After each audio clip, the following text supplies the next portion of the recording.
ಹೋರಾಟಕ್ಕೆ ಕರೆ ಕೊಟ್ಟಿದೆ. ಇದಕ್ಕೆ ಕರ್ನಾಟಕ ಚಲನಚಿತ್ರ ವಾಣಿಜ್ಯ ಮಂಡಳಿ ಕೂಡ ಸಂಪೂರ್ಣ ಬೆಂಬಲ ಕೊಡಬೇಕು. ಕನ್ನಡ ಪರ ಹೋರಾಟಗಾರರು ಕನ್ನಡ ಚಿತ್ರರಂಗದ ವಿರುದ್ಧ ಗರಮಾಗಿದ್ದಾರೆ.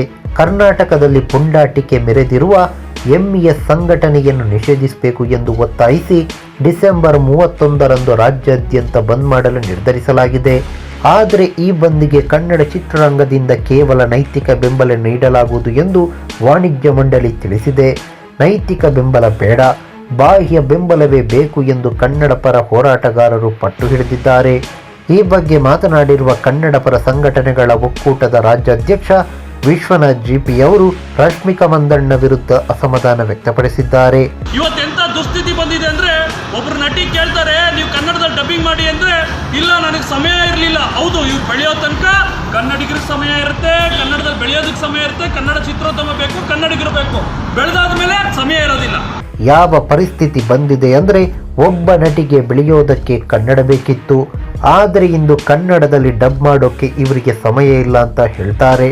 ಹೀಗೆ ವಿಶ್ವನಾಥ್ ಅವರು ರಶ್ಮಿಕಾ ವಿರುದ್ಧ ಕೆಂಡಾಮಂಡಲರಾದರು. ತೆಲುಗಿನ ಪುಷ್ಪ ಕನ್ನಡಕ್ಕೆ ಡಬ್ ಆಗಿ ತೆರೆ ಕಂಡಿತ್ತು, ಆದರೆ ಆ ಸಿನಿಮಾ ಕನ್ನಡ ವರ್ಷನ್ಗೆ ಡಬ್ ಮಾಡಲು ರಶ್ಮಿಕಾಗೆ ಸಮಯ ಸಿಕ್ಕಿಲ್ಲ ಎಂದು ಸ್ವತಃ ಅವರೇ ಹೇಳಿದ್ರು. ಆ ಸಂದರ್ಭದಲ್ಲಿ ಈ ವಿಚಾರ ಬಹಳ ಚರ್ಚೆಗೆ ಗ್ರಾಸವಾಗಿತ್ತು. ಕನ್ನಡದಲ್ಲಿ ಟ್ರೈ ಮಾಡಬೇಕು ಅಂತ ಇದ್ದೆ, ಆದರೆ ಟೈಮ್ ಸಿಗಲಿಲ್ಲ ಸರ್.